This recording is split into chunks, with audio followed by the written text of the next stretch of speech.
Vous êtes bien sur le plateau de votre quotidienne et oui, KNF c'est tous les jours, midi 18h, 23h sur la chaîne numéro 23 de votre satellite, mais aussi sur la chaîne numéro 7 de la box SFR. À 9h, nous sommes en radio, 96, 101, 103.2. À midi, pour le plus grand plaisir de nos internautes, nous sommes en live Facebook, sur le Facebook d'Éclair FM TV, personne d'autre. Et à 13h, nous sommes déjà en replay, oui, sur le YouTube de Éclair FM TV. Bref, nous sommes partout afin de vous motiver, de vous présenter des modèles, des exemples à suivre. Oui, jeune investisseur, toi qui ne sais pas par quoi commencer, toi qui as peur de commencer, écoute, je reçois la crème de la crème. Quelqu'un qui est là depuis au moins 20 ans. Eh oui, il connaît tout le monde. Là, il est temps pour toi de le connaître. J'ai l'honneur de recevoir Alexis Onestas, dit Omax. Qu'a nous fait?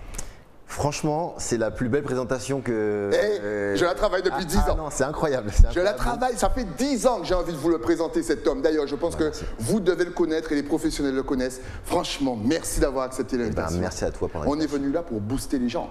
On est venu là pour leur montrer que l'investissement, c'est possible. Peu importe là d'où tu viens, d'où tu sors et où tu vas, tout est possible. Alors déjà, petite présentation, Omax, parce que j'ai l'habitude de t'appeler Omax. Pourquoi Omax? D'où t'es venu ce choix? Ah oui, là tu remontes vraiment loin. Ah oui, mais là on va remonter dans le retour vers le futur. Omax à la base, c'est mon nom de danseur dans un premier temps, parce que je dansais avec un danseur qui s'appelait Francis, qui faisait lui-même partie d'un groupe de danse où la chef s'appelait Max Laure.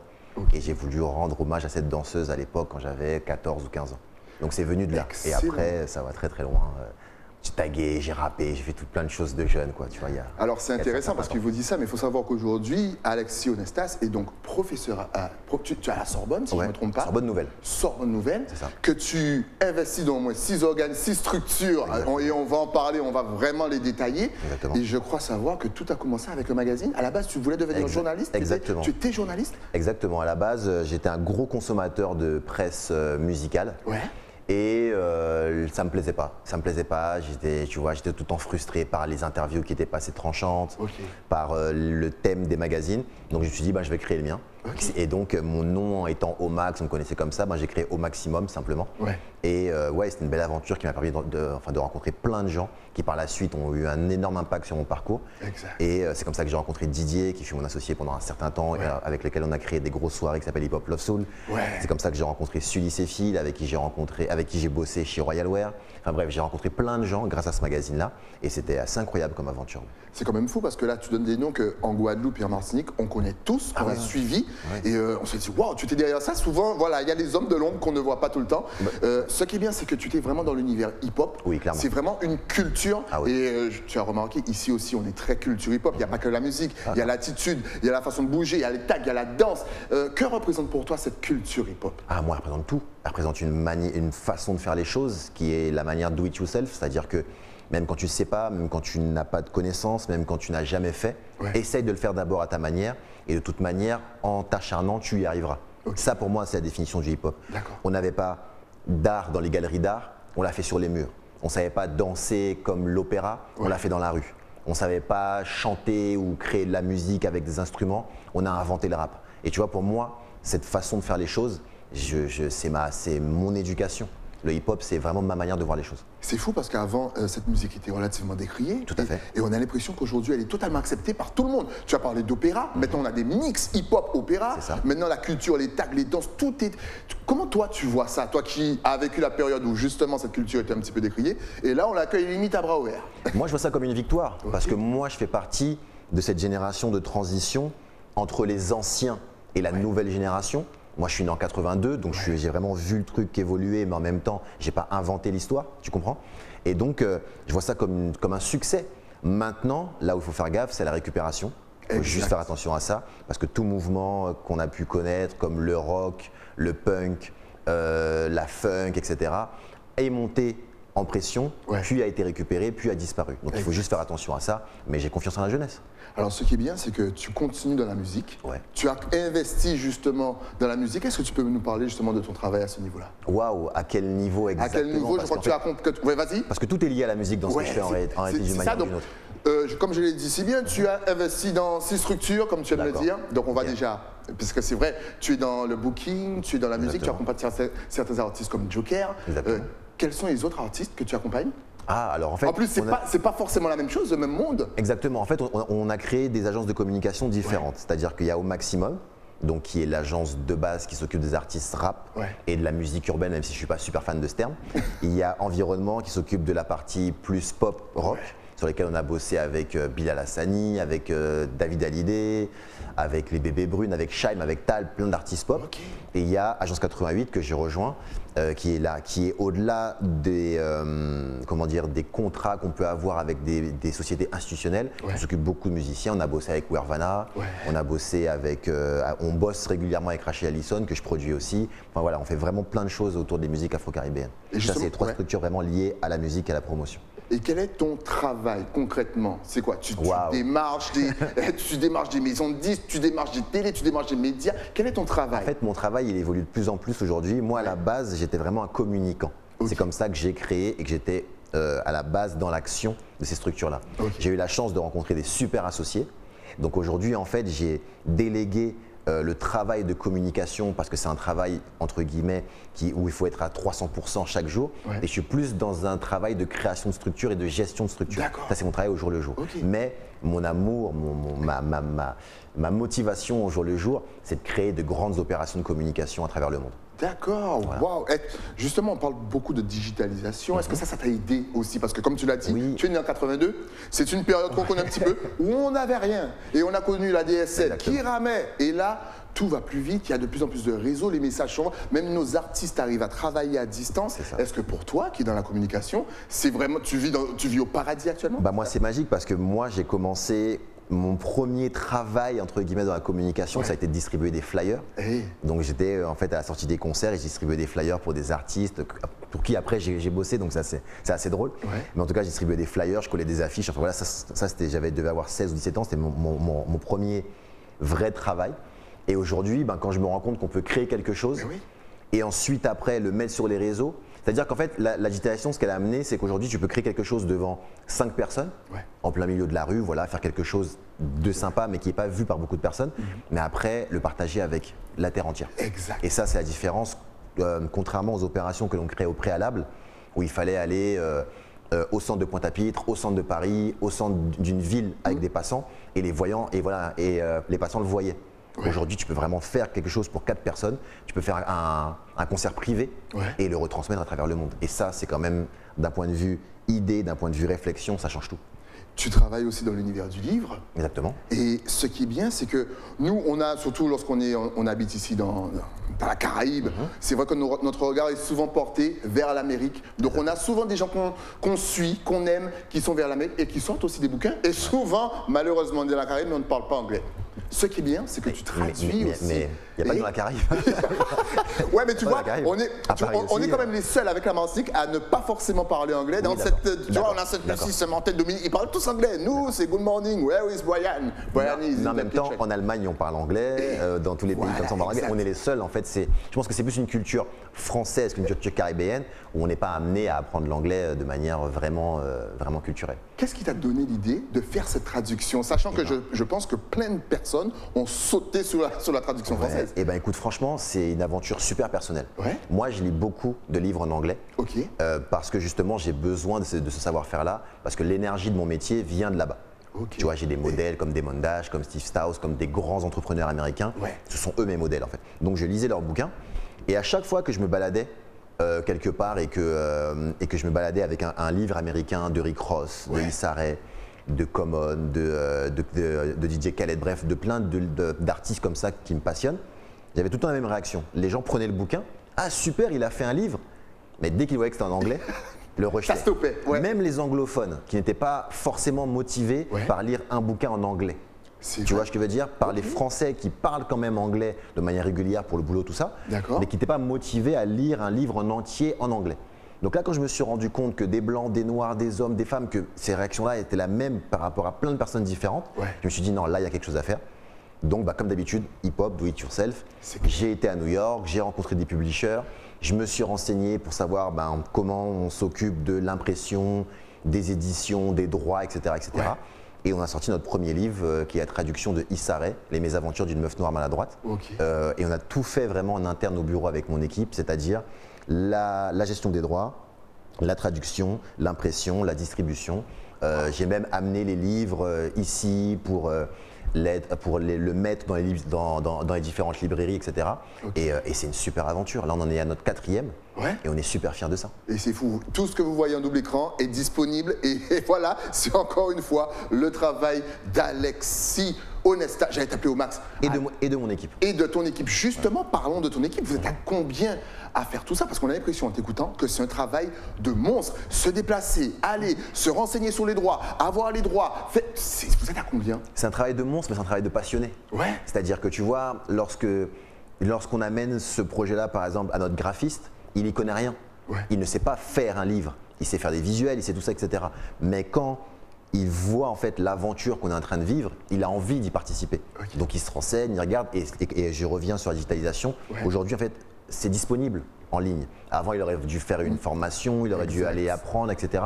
On aurait peut-être dû même recruter au préalable. Non, là, on a regardé comment faire, on a testé, on s'est trompé, on a fait des erreurs, on a corrigé. Et aujourd'hui, les livres sont là. Mais non, on est une équipe d'une petite dizaine sur les différentes structures, avec mes différents associés. Et ça se passe très bien parce qu'en fait, on sait très bien qu'il faut en faire plus aujourd'hui. Et vous avez encore d'autres livres comme ça que vous voulez… Déjà, quelle a été la réception de ce travail? Par exemple, le livre de Rick Ross, est-ce qu'il a été bien accueilli? En Guadeloupe, je pense que… Je ne sais pas pourquoi, j'ai eu l'impression qu'en Guadeloupe, il a été bien accueilli. Ah ouais, là, on est actuellement numéro 1 sur Amazon dans la catégorie économie musicale. Donc c'est la première fois que je vois ça, tu vois. Normalement, économie musicale, c'est plus comment monter un label, comment faire ci, comment faire cela. Là, on est arrivé directement numéro 1 depuis un mois ou deux maintenant. Donc c'est vraiment une super aventure. Tu as dit quelque chose qui est très important. Vous avez essayé, vous êtes trompé, vous avez réessayé. Voilà, parce que souvent les gens s'arrêtent à vous êtes trompé. Et encore une fois, ils ont du mal à voir le vous vous êtes trompé. Comment se remotiver lorsqu'on s'est trompé? Ça, c'est un message que je passe très régulièrement à la jeunesse. Le problème d'aujourd'hui, c'est qu'on a la réaction directement du public. Moi, à l'époque, je vais refaire un petit reround à l'époque sur le commencement de mon magazine. Mon magazine, il était nul. Il y avait des fautes, c'était en noir et blanc, c'était moche. C'était un magazine d'un gars de 16-17 ans. Et si je l'avais lancé avec tous les outils d'aujourd'hui, Facebook, etc., les gens m'auraient dit ton magazine est nul. Donc, j'aurais peut-être abandonné. Tu comprends ce que je veux dire? Alors qu'aujourd'hui, et c'est un problème aujourd'hui, c'est quand je vois des personnes qui ont des idées superbes et qui en fait abandonnent parce qu'ils n'ont pas de retour ou des mauvais retours. Exact. Tu vois ce que je veux dire? Et moi, je suis vraiment dans une partie de la population, dans une génération où en fait on lançait les choses et c'était fait en fait. Et les retours, on les avait au fur et à mesure quand on rencontrait des gens. Donc on prenait le temps de corriger, on prenait le temps de s'améliorer. Et aujourd'hui, les réseaux ont un peu cassé ce système-là parce que les personnes lancent quelque chose et s'ils n'ont pas des likes de suite, abandonnent. Et ça, c'est quelque chose que je dis très souvent à la jeunesse, c'est persévérer. Parce que personne, et là je dis personne, c'est du plus petit entrepreneur jusqu'à Elon Musk et Steve Jobs et toute la compagnie, en fait on s'est tous trompés à un moment donné. Et l'erreur, même si c'est dur parfois de se relever financièrement, au niveau du temps, au niveau de sa famille, au niveau de tout ça, l'erreur fait partie du process. Nous on a sorti notre 2e bouquin, donc même pas le premier, le 2e, on avait déjà une expérience. Et au niveau de l'impression, on s'est trompé. Il y avait des problèmes au niveau de la couverture, c'était celui de Common, on a reçu le bouquin, on s'est trompé. Mais je peux te dire que toutes les erreurs qu'on a corrigées, qu'on a mis en place, qu'on a changées, aujourd'hui, je peux sortir le bouquin de Rick Ross et de Taraji et les prochains en m'ayant servi de ces mésaventures, justement, tu vois. Et donc, il faut passer par ce genre d'épreuve. Sinon, plus tard vient l'erreur, plus grosse elle est. Exact. Il vous a tout bien résumé, c'est extraordinaire. Un vrai professeur. D'ailleurs, comment es-tu devenu professeur? Là encore, c'est une branche que tu as découvert dans ton parcours. Finalement, j'aurais bien pu enseigner. Même pas, je vais te dire un truc, ça aussi c'est un peu le hip-hop, c'est un peu do it yourself. Comment ça s'est passé? Pour faire court, j'ai un ancien stagiaire qui a fait sa soutenance. Et en fait, ses profs ont trouvé ce qu'il avait fait dans notre entreprise super intéressant. Et ils ont voulu me rencontrer. Parce que quand on fait des stages au sein de mes structures, ce n'est pas des stages de photocopie ou de café, on est vraiment au sein de la structure, on a vraiment des responsabilités et on apprend réellement des choses. Parce que moi, j'ai pas eu la chance d'en faire, j'ai bossé tout de suite. Donc je me dis que quand tu viens chez moi, il faut vraiment que tu apprennes des choses, que tu repartes avec un bagage. Donc il fait ça, les professeurs de la Sorbonne Nouvelle sont un peu impressionnés par son parcours. Et donc j'y vais et ils me disent ça serait intéressant que vous veniez parler aux élèves de ce que vous faites. Sauf que moi, on me dit ça, j'ai grandi dans le 93, j'ai été à la faculté à Saint-Denis. La Sorbonne, j'y avais jamais mis les pieds, ni à la Sorbonne, ni à la Sorbonne Nouvelle. Et on me dit de venir faire ça, pour moi, je vais dans le lycée d'Harry Potter, quoi. Pour moi, c'est incroyable, tu comprends ce que je veux dire? Et donc, je prépare ma présentation comme si c'était un examen, comme si j'avais des PowerPoints. Une soutenance. Ah ouais, non, c'était incroyable. Alors qu'ils m'avaient, pour eux, ils m'avaient juste, ils m'avaient juste demandé de passer pour parler un quart d'heure avec les élèves et rentrer chez moi, tu vois. Et donc, je fais quelque chose, j'ai fait une présentation de fou avec des animations, tout ça. Et ils me disent, mais en fait, c'est super intéressant ce que vous faites et on vous a regardé. En fait, vous pourriez tenir un cours par rapport à ce qu'on vient de voir, quoi. Donc là, je fais OK. Et ils me disent, qu'est-ce qui vous intéresse? On a un cours d'économie numérique qu'on veut créer. Est-ce que ça vous intéresse de l'écrire et de le présenter?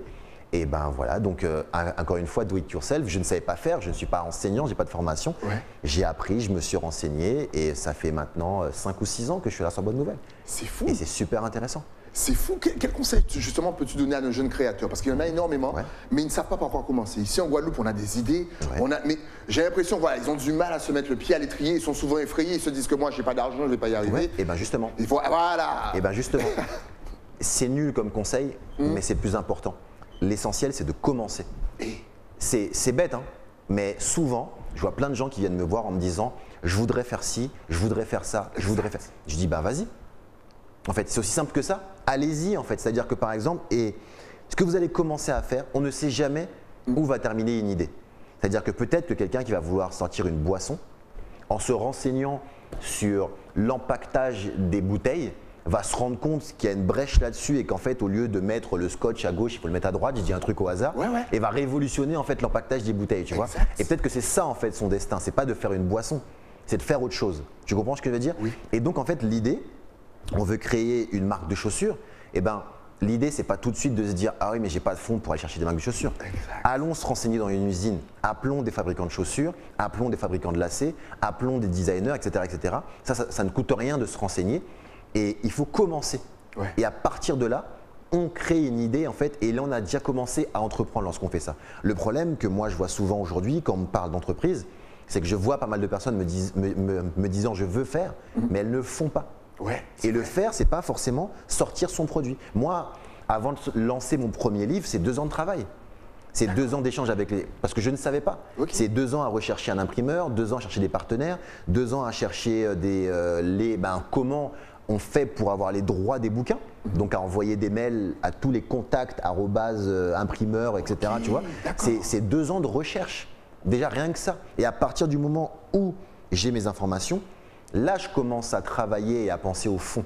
D'accord. Mais ça, c'est quelque chose que les gens ne font pas assez. Voilà. Un travail de minutie, c'est un travail franchement de titan, limite de fourmi, tout le temps. Vous avez chaque contact. Ok, je vais lui envoyer un mail. Ok, et c'est comme ça qu'on y arrive, exactement. Et pour mettre ça dans un contexte que les gens comprennent, que le public comprend, quand un artiste devient une star, on a énormément ici, Kalash, Admiralty, Fanny G, etc. Ils ne sont pas arrivés un matin en se disant je veux faire le Zénith, j'appelle le Zénith. Exact. Ou je veux faire Bercy, j'appelle Bercy. Ou alors j'ai pas d'argent pour faire Bercy. Non, d'abord ils ont fait un titre, ils ont appris à chanter, 2 titres, des sons de système, des soirées. Et bien en fait, ce processus-là que l'on connaît auprès des artistes, mettons-le au niveau des entrepreneurs. Pourquoi en fait un entrepreneur devrait tout de suite aller à Bercy?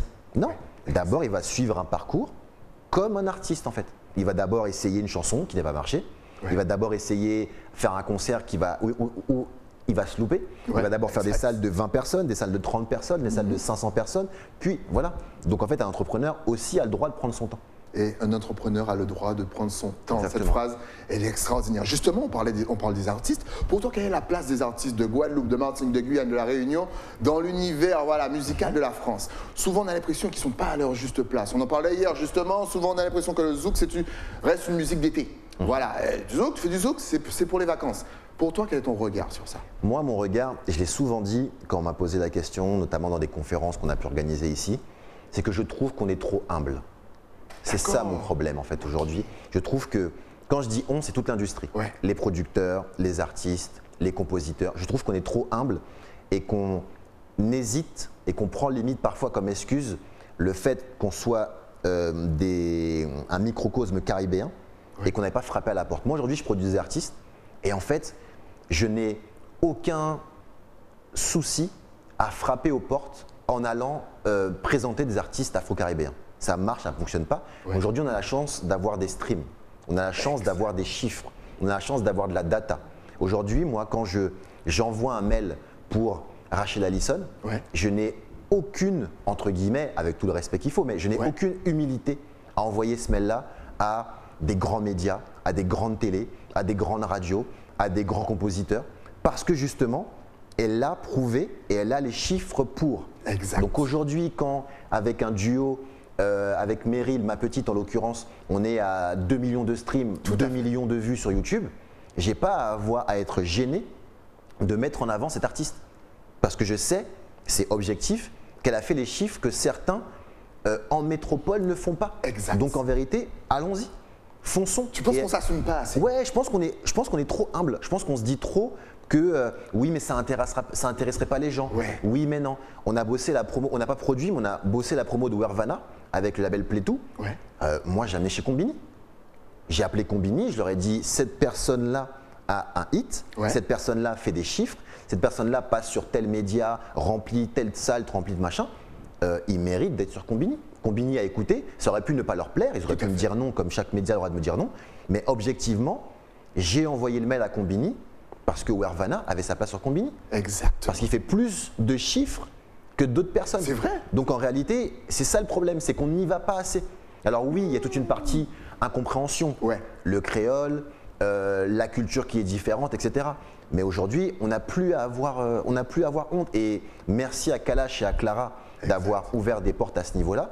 Parce que quand je vois que le premier single de son 3e ou 4e album en maison de disque, c'est Tombolo 100% créole, en vrai, ils nous permettent, nous, derrière, d'après aller justement défendre des artistes afro-caribéens sans aucune honte, humilité, gêne, voilà, tu vois. On peut assumer notre créole. Exactement. Je vais te poser la question, est-ce que maintenant en 2022, le créole est un petit peu plus assumé? Parce que comme tu l'as si bien dit, il y a Kalash maintenant qui est 100% créole. Juste avant, il y avait Kassa, il y avait Admiral aussi qui est arrivé avec son 100% créole. Et effectivement, on a l'impression qu'aujourd'hui, que le créole, il est plus accepté et pas seulement pour les musiques de vacances. Et ben c'est quoi? Je vais te répondre à ta question sans répondre à ta question. Oh, ça me fait plaisir, ça va faire ça. Parce qu'il faut qu'on arrête de se poser des questions. Exact, et c'est vrai. Tu vois, il faut qu'on arrête de se poser des questions. Si les artistes afro-caribéens, je mets ça au sens très très large du terme, sont plus à l'aise avec tel créole, tous les créoles de manière différente, avec telle langue d'un pays africain de l'Ouest, du Sud, du Nord, peu importe. Si on est plus à l'aise avec ce qu'on envoie, est-ce qu'on a demandé la question à, demandé à Joe Star ou à IAM, est-ce qu'ils étaient plus à l'aise à parler le français ou le verlan qui est en fait, la langue des banlieues? On leur a jamais posé la question de savoir est-ce qu'ils étaient… Non, on était à l'aise. Ils sont venus avec leur style. Et on a imposé ça. Et quand derrière, en fait, ils remplissaient des Zénith et des Bercy, et ben c'est là que tu as gagné en fait, en réalité. Donc aujourd'hui, là, on sort par exemple de la promo de Kind Love, qui est un morceau avec Lou City qui viennent de Sainte-Lucie. Rachel m'a ramené ce morceau avec ces artistes-là. Donc, tu as des artistes de Sainte-Lucie, tu as du créole d'ici. Je ne me suis pas posé la question. J'ai dit, on y va, on fonce. Et on est en train de péter les scores sur YouTube. Ce son est disponible. D'ailleurs, il était dans le top 5 Éclair FM TV. On vous tient à jour niveau hit. C'est Lou City et Rachel Allison. Kind Love. De toute façon, vous le connaissez tous.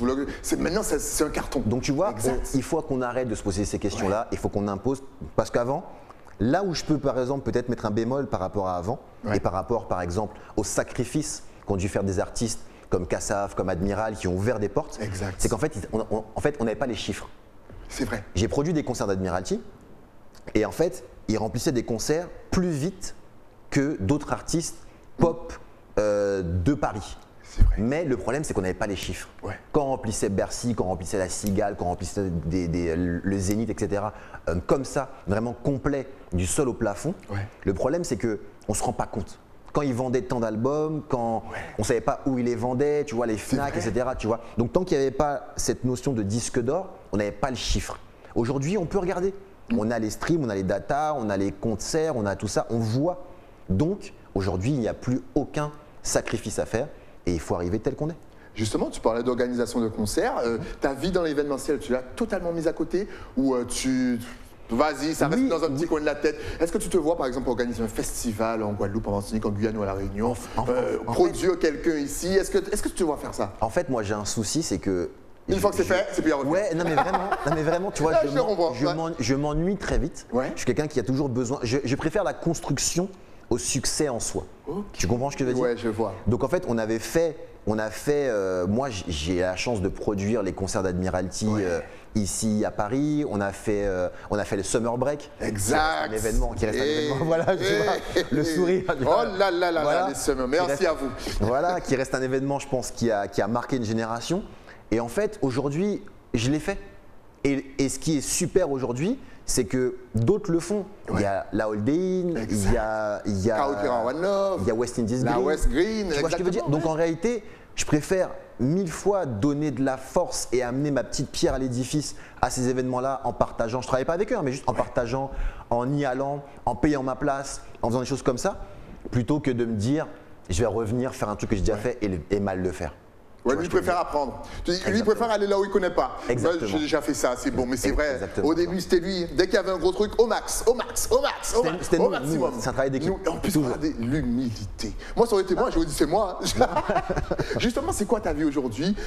C'est quoi? C'est une partie en Guadeloupe, une partie en France, une partie aux États-Unis. Tu voyages beaucoup? J'ai eu la chance de m'associer avec une super équipe qui s'appelle l'Agence 88, qui m'a permis. Qu'on salue d'ailleurs, qu'on big up, qui fait un énorme travail. Exactement, qui m'a permis en fait d'avoir des raisons concrètes de revenir ici régulièrement. Parce que moi, je suis vraiment quelqu'un qui suis né en banlieue, qui a grandi en banlieue, etc. Et j'ai toujours eu ce lien particulier avec la Guadeloupe, puisque j'ai beaucoup bossé dans le passé en termes d'événementiel. Et le fait de pouvoir revenir ici pour travailler avec l'Agence 88 et de construire des choses, c'est magique parce que tu reviens en fait chez toi construire des choses. C'est ça qui est un peu… Franchement, je suis même…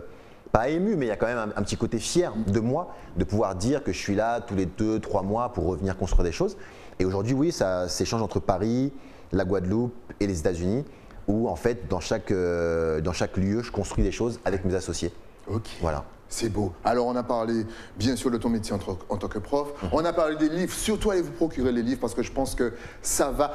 Justement, toi, ta vision, parce que c'est vrai que tu t'es attaqué au bouquin, est-ce que les gens lisent beaucoup en 2022? Et là, je prends la France, je prends la Guadeloupe, la Martinique. On a l'habitude maintenant d'être sur tablette. Comment toi, tu vois ça? Est-ce qu'un bon bouquin vaut mieux que la tablette? Est-ce que les gens se précipitent sur les livres? Comment ça se passe? Eh bien, écoute, c'est un peu… En fait, les gens sont en train de revivre un peu ce que moi j'ai vécu. C'est-à-dire que personne n'aime lire jusqu'à le moment où on trouve le bon livre. C'est vrai ça. C'est ça en fait, simplement. C'est-à-dire qu'on n'a peut-être pas la culture de lire des bouquins, etc. Mais à partir du moment où je t'emmène un bouquin de Rick Ross, tu as envie de savoir ce qu'il raconte. Exact. Tu vois ce que je veux dire? À partir du moment où je t'envoie le bouquin de Common, si tu es de la génération de Common, tu as envie de savoir. Issa Rae, qui est en fait une productrice, actrice de talent de Los Angeles, tu as envie de savoir comment elle en est arrivée là. Et donc en fait, l'idée c'est qu'on n'avait peut-être pas l'offre intéressante. Et aujourd'hui, en créant cette offre-là, voilà, peut-être que les gens vont trouver plaisir à lire. Et oui, franchement, comme je t'ai dit, on est numéro sur Amazon. Hein, c'est bien que les gens sont quand même intéressés par ça. Ils sont intéressés de fou. En tout cas, voilà, c'est disponible en double écran. Donc, on a vu ta vie dans le livre, ta vie dans la musique. Est-ce qu'on a oublié quelque chose? Il y a plein d'autres structures, il y a Statistics qui fait, du marketing digital. Donc quand vous voyez des pubs sur YouTube, c'est nous. C'est vous. C'est chiant, mais c'est nous. Voilà. C'est toi, qu'on écoute une musique, hop là, elle se coupe, c'est lui. C'est ça, exactement. Il y a Qd qui s'occupe de la danse parce qu'il y a plein de danseurs. Là, on a bossé avec, ça va vous parler, mais le petit qui dansait dans Papa Outé. Ok, voilà. Ça, tout le monde cible. Voilà, donc on le manage. On le produit, on le cale sur des dates, on a bossé avec plein de grandes marques, plein de grandes institutions, donc ça c'est vraiment super. Il y a le campus digital, qui est un centre de formation qui forme nos futurs collaborateurs. Donc ça c'est super de pouvoir les voir et de faire le passage entre nos savoirs à nous et la suite. Et j'espère que j'ai rien oublié au maximum. Environnement, non, je pense que c'est tout. C'était pas mal. C'est beau parce qu'en fait, tu as vraiment pris l'univers de ta passion et on a l'impression que dans chaque secteur de l'univers, tu as été implanté. Les communications digitales, danse. En parlant de danse, encore une fois, ici, on a des danseurs de fou. Mais on a l'impression qu'il n'y a pas de structure pour les emmener plus haut. Est-ce que tu as déjà remarqué ça? Est-ce que même quand tu te promènes, tu te dis, waouh, lui, il mérite qu'on… Tu as pris de son contact, vas-y. C'est par exemple, et encore une fois en toute humilité, parce qu'il y a des labels et des artistes et des producteurs qui font un travail de fou depuis ne serait-ce qu'en citant Don Miguel, déjà on voit à quel point c'est là depuis longtemps. Mais c'est ce que j'essaie de faire avec Hublot, qui est mon label, c'est-à-dire qu'on s'est concentré pour le moment sur Achille Allison, parce que j'essaye d'amener de manière très humble cet artiste plus loin que le plafond de verre qu'on veut mettre justement, dont on parlait tout à l'heure, sur les artistes caribéens. Et tu vois, quand je l'entends diffuser sur des radios nationales à Paris, quand je l'envoie, voilà, quand j'entends ça, ben, ça me dit que voilà, qu'il y a encore un petit travail à faire, mais qu'on est vraiment sur la bonne voie. Et c'est excellent. Voilà. Encore une fois, soutenez vos artistes. On a envie qu'ils réussissent, qu'ils ne restent pas dans le placard ou dans le tiroir, qu'ils aillent plus loin parce qu'ils le méritent. Donc faites tourner Lou City, Rachel Allison, ou même surtout le titre de Rachel. Faites-vous plaisir, faites-vous un kiff. Justement, si on veut te suivre maintenant, c'est l'heure, parce que là, tu as donné envie un petit peu à tout le monde. Est-ce que tu es connecté sur le réseau? Ça aurait été drôle qu'ils te disent non, j'ai que non, écrivez-moi une lettre. À l'ancienne, est-ce que tu as Facebook, Instagram, Twitter, Snapchat, un compte? De toute façon, regarde juste là, tout va s'afficher. C'est magique. Et ben voilà, Alexion Estas simplement. Et franchement, je réponds à un maximum de messages, je suis très très disponible. Donc vraiment, n'hésitez pas, parce que c'est justement de ces rencontres-là que souvent j'ai créé des structures. Je te fais une petite parenthèse vraiment rapide, mais Statistics par exemple, la structure de marketing digital, c'est juste en fait quelqu'un qui était salarié au sein d'Au Maximum, qui s'est passionné pour ça. On en avait besoin pour une de nos vidéos à nous. Il m'a dit attends, je gère. Et quand on s'est rendu compte de tout ce qui était derrière, et bon, on s'est dit on va le faire nous-mêmes maintenant, on va arrêter de passer par des prestataires. Donc c'est souvent des rencontres, des échanges qui créent en fait des structures. Donc n'hésitez pas, si vous avez un projet, si vous avez quelque chose, discutons-en. Et au pire, ça aurait été une discussion qui aura amené à l'un et à l'autre du savoir-faire simplement. Le marketing digital, c'est le futur, ça. La digitalisation. Parce que je leur en parle tous les jours. Tu vois, tu as vu qu'on a quand même un petit peu de mal. On s'y met, mais si on a du mal avec la digitalisation, souvent ça fait peur. Comment peux-tu, je vais dire, rassurer le peuple des îles? Encore une fois, je ne pense pas forcément que ça soit… Il faut arrêter de mettre tous les torts sur nous. Je pense que c'est plus un tort français de manière générale qu'un tort vraiment lié aux Antilles. Tu vois, par exemple, le problème de la France de manière générale, du marché francophone, c'est qu'il est assez grand pour se suffire à lui-même, mais trop petit pour s'internationaliser. Donc, par exemple, la première chose que je donnerais comme conseil par rapport à la digitalisation, c'est penser, peu importe ce que vous faites, de penser que on peut en vendre partout aujourd'hui. C'est vrai. Moi, les livres que je les vends au Canada, je les vends en Espagne, tu vois, je les vends partout. Donc en fait, la première chose que j'ai mis en place, c'est une communication en français et en anglais. Tu vois, même si les livres sont en français et même si le but c'est de ramener la culture ici en français, l'idée c'est qu'il y a plein de pays où on parle français et pas forcément que en France ou que dans les pays. Enfin, tu vois ce que je veux dire? Donc il faut vraiment qu'on aille plus loin au niveau de notre volonté. Et si demain quelqu'un veut vendre des jolies chemises comme la tienne, ne pas se dire qu'il va faire un site simplement en français, pour la France, pour les îles. Non, il faut tout de suite penser inter. Et en pensant inter, on pense digital. Ça sera automatique parce que vous n'avez pas envoyé des lettres je ne sais pas où pour dire j'ai une chemise. Non, tu vas faire un site, mais ton site, tu auras une partie française et une partie. Rien que ça déjà, la mentale, ça va tout changer. Écoutez bien ces conseils. Justement, je rebondis sur ce que tu me dis depuis tout à l'heure, parce que dès que je te pose une question, tu dis attention, c'est pas nous, c'est français. J'aime bien. Est-ce qu'on devrait alors peut-être plus avoir une mentalité, tu sais, du style anglais? C'est-à-dire ne pas avoir peur, se mettre de barrières et y aller, parce que c'est vrai qu'on a l'impression que, sans cracher bien sûr sur la France, mais que c'est en mode frein à main. Et que lorsqu'on se tourne vers les États-Unis, mine de c'est allez-y, vas-y, laissez couler l'eau. Tu sais, c'est un pays, encore une fois, qui est un pays un peu schizophrène, qui a plein de soucis d'un côté, notamment par rapport à la culture afro-américaine qui est très complexe là-bas, avec ses très mauvais côtés, mais c'est très bon aussi. Mais moi, clairement, je suis dans cette mentalité-là, dans le sens où en fait, ça va peut-être pas marcher, mais personne ne peut m'arrêter, personne ne peut me dire que j'ai pas le droit de faire quelque chose. Ça, c'est quelque chose aujourd'hui. Et en plus, en prenant de l'âge et en ayant aujourd'hui un peu d'expérience qui me permet d'avoir un minimum de CV et un minimum d'importance dans ce que je fais. Aujourd'hui, de plus en plus, oui, je suis dans cette culture américaine où en fait, réellement, il n'y a pas de limite. Et on a vu les exemples, toi et moi, de la même génération. On a vu des Didi commencer de rien et de partir et de lancer des parfums, des marques de haute couture, des labels, etc. Donc pourquoi nous, on ne le ferait pas en fait? Et ça, c'est quelque chose, souvent, les Américains ont quand même pas mal d'années d'avance là-dessus, sur le fait de, pas forcément de mieux réussir, parce que ça c'est le marché, c'est mathématique, mais le fait de faire. Exact. De ne pas se poser des questions et de faire. C'est ça, ne vous posez pas de questions, Exactement. faites. Exactement. Et au max, il vous motive comme jamais. Il n'était pas coach, mais il est prof en tout cas. Voilà.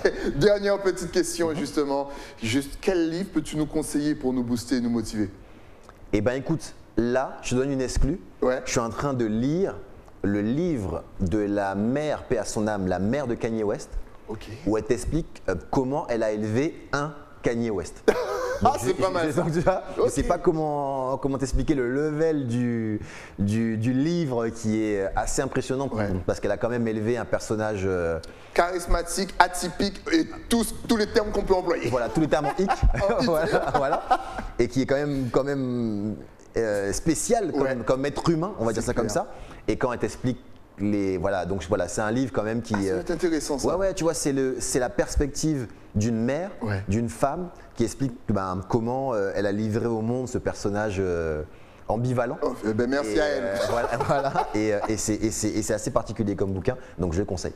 Au max, mesdames et messieurs, surtout suivez-le sur tous les réseaux et puis faites-vous un kiff. Revoyez cette émission à partir de 13h sur YouTube ou pendant les vacances. Merci à toi d'être Merci venu pour sur le l'invitation, plateau, vraiment. nous avoir boosté, nous avoir parlé de ton expérience justement encore une fois. Si tu avais un tout dernier message à faire passer à la Guadeloupe, à la Martinique, à la Guyane, à la Réunion, à Saint-Martin, à Saint-Barthélemy, à Saint-Vincent, à Haïti, à la Dominique, sans oublier Jamaïque, Barbade, Anguilla, on ne vous oublie pas, Antigua, ta caméra est juste là.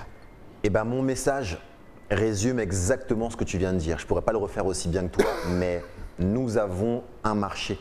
Quand on rassemble toutes ces populations, quand on rassemble voilà, cet arc magique, cet arc magnifique de nos îles, et ben en final, je pense qu'il y a quand même quelque chose à faire. Ce ne sera peut-être pas notre génération, peut-être la génération future, mais voyageons d'abord chez nous, consommons d'abord chez nous, et c'est quelque chose qui est super important pour la suite. Voyageons d'abord chez nous. Regardez-moi ça, il m'a donné des frissons, comme ça, pendant toute l'émission. Cette émission, c'est émission frisson, garantie. C'est ça. Merci à toi, Merci à toi. longue vie à toi. De même. Et puis, dès que tu as envie, tu repasses, parce qu'on ne peut pas tout voir de au max en 30 minutes, mais dès que tu as un instant, un moment, une promo, tu repasses sur le plateau de KNF. Ça sera avec plaisir. un réel plaisir. Merci à toi. Nous, on se retrouve bien entendu avec un nouvel invité, mais ça, c'est après quoi? Après la pub. À tout de suite.